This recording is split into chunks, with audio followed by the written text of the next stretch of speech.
გარემო, სადაც ბავშვი იზრდება, გავლენას ახდენს მის სწავლასა და მომავალზე.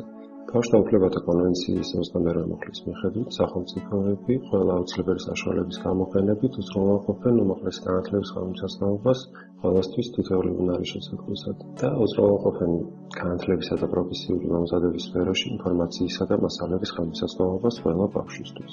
ახლა განვიხილოთ, რამდენად ხელმისაწვდომია უმაღლესი განათლება ჩვენს ქვეყანაში მცხოვრები მოქალაქეებისთვის. რამდენიმე მონაცემი საქართველოში არსებული სიღარიბის შესახებ. გაეროს ბავშვთა ფონდის მონაცემებით 2013 წლისთვის საქართველოში სიღარიბის ზღვარს მიღმა ბავშვების 27% ცხოვრობდა, რაც 2011 წლის ანალოგიურ მაჩვენებელს 2%-ით აღემატება. 50,000 ბავშვი უკიდურეს სიხატაკეში ცხოვრობს და დღეში 2 ვარზე ნაკლებს მოიხმარს. 2012-2013 სასწავლო წელს უღარიბეს ოჯახებში 17 წლის ასაკის ბიჭების მხოლოდ 53% დადიოდა რაიმე სახის საგანმანათლებლო დაწესებულებაში. 18 წლის ასაკის ბიჭებისთვის ეს მაჩვენებელი 57%-მდე ეცემა. საქართველოში სიღარიბის მასშტაბები სოფლად უფრო დიდია, ვიდრე ქალაქის ტიპის დასახლებებში. დღეს ქვეყანაში ღარიბთა დაახლოებით 2/3 სასოფლო დასახლებებში ცხოვრობს. საერთაშორისო კვლევებიც ადასტურებს სიღარიბის გავლენას მოსწავლის აკადემიურ მოსწრებებზე. მეცნიერების კვლევა პილსის მონაცემებით, ქალაქში მცხოვრებ ბავშვებს სკალირებული საშუალოზე მაღალი მიღწევები. სოფელში მცხოვრები ბავშვების მიღწევები სტატისტიკურად მნიშვნელოვნად ჩამორჩება პილსის საერთაშორისო საშუალო მაჩვენებელს. არსებობს სხვა ფაქტორები, რომლებიც გავლენას ახდენს მოსწავლეთა მიღწევებზე სიღარიბის გარდა. ეს არის მაგალითად სახელმწიფოს ხარჯები განათლებაზე, მასწავლებლის კვალიფიკაცია, სკოლის ინფრასტრუქტურა, სკოლასა და ოჯახს შორის თანამშრომლობა, არაფორმალური განათლების ხელმისაწვდომობა. საქართველოში სახელმწიფოს მიერ გაწეული ხარჯები განათლებაზე არ აღემატება ერთსულ მოსახლეზე მთლიანი შიდა პროდუქტის 3%-ს. სოფლსა და მაღალმთიან რეგიონებში მასწავლებლების დეფიციტია. სკოლასა და ოჯახს შორის თანამშრომლობა სასურველია გაუმჯობესდეს. მაგალითად, იგივე მეცნიერების კვლევის მიხედვით გაკვეთილზე მოსწავლის დასწრების პრობლემა არ აქვს სკოლების 13%-ს, ხოლო საერთაშორისო საშუალო ამ მიმართულებით 27%.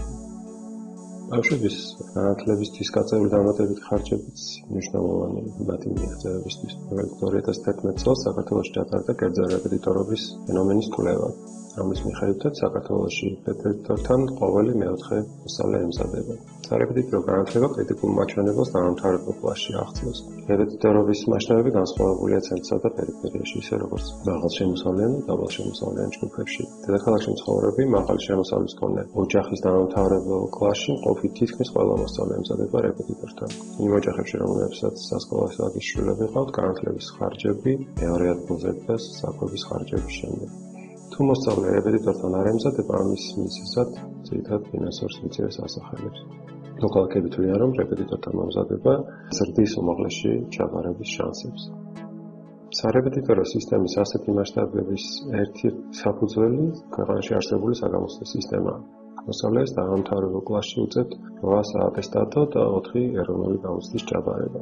ღარიბი მოსწავლეები ნაკლებად ემზადებიან რეპეტიტორთან, შესაბამისად მათი კულები ეროვნულ გამოცდებზე დაბალია, რის გამოც ბევრ მათგანს უნივერსიტეტში სწავლისთვის გადასახადის გადახდა უწევს.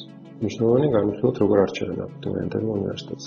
აბიტურიენტები, რომლებიც სკოლას დედაქალაქში არ ამთავრებენ, ერთიან ეროვნულ გამოცდებზე პირველ არჩევნად ძირითადად არაპრესტიჟულად ან არც თუ ისე პრესტიჟულ უნივერსიტეტებს ასახელებენ. ერთ და იმავე გულის მქონე ორი აბიტურიენტიდან მაღალმთიანი სოფლის მაცხოვრებელი თბილისელთან შედარებით დაახლოებით 12-ჯერ მეტი ალბათობით ირჩევს ყველაზე არაპრესტიჟულ, ვიდრე ყველაზე პრესტიჟულ უნივერსიტეტს.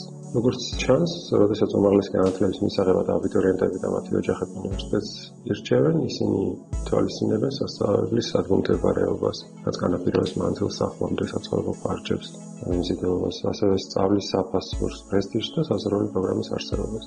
სოფლის სტუდენტები მნიშვნელოვნად ნაკლები ალბათობით ხვდებიან უფრო პრესტიჟულ უნივერსიტეტებში, ვიდრე ქალაქების სტუდენტები. თბილისელებთან შედარებით მაღალმთიან სოფლებში მცხოვრები სტუდენტები თითქმის 8-ჯერ მეტი ალბათობით ხვდებიან ყველაზე არაპრესტიჟულ, ვიდრე ყველაზე პრესტიჟულ უნივერსიტეტებში. სოფლებში მცხოვრები სტუდენტები თბილისელებთან შედარებით დაახლოებით 7-ჯერ მეტი ალბათობით ხვდებიან ყველაზე არაპრესტიჟულ, ვიდრე ყველაზე პრესტიჟულ უმაღლეს სასწავლებლებში. როგორ შეიძლება ამ მდგომარეობის გამოსწორება?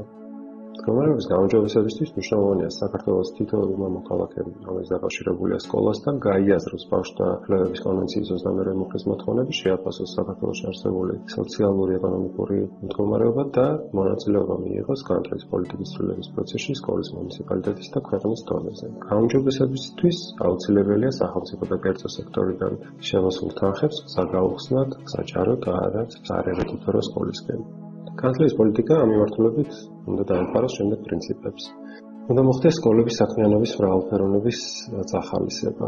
ისე რომ სკოლების დირექცია და მასწავლებლები დაფასდნენ სიმბოლურად, ფინანსურად თუ მატერიალურად, როდესაც სწავლების ფართო გაგებით ხარისხიან განათლებას აძლევენ. ის სკოლა, რომელიც განსაკუთრებულად ზრუნავს სოციალურ დაუცველებზე, არანაკლებად უნდა დაფასდეს მედიის, სახელმწიფოს და საზოგადოების მეშვეობით, ვიდრე ის სკოლა, სადაც ნებისმეტყველება განსაკუთრებულად გაძლიერებულად ისწავლება. იმის ნაცვლად, რომ ტესტების შექმნასა და ადმინისტრირებაზე, მაგალითად, ყოველწლიურად 10 მილიონ ლარზე მეტი იხარჯებოდეს, ეს ფული უნდა გადანაწილდეს სკოლების განვითარებაზე.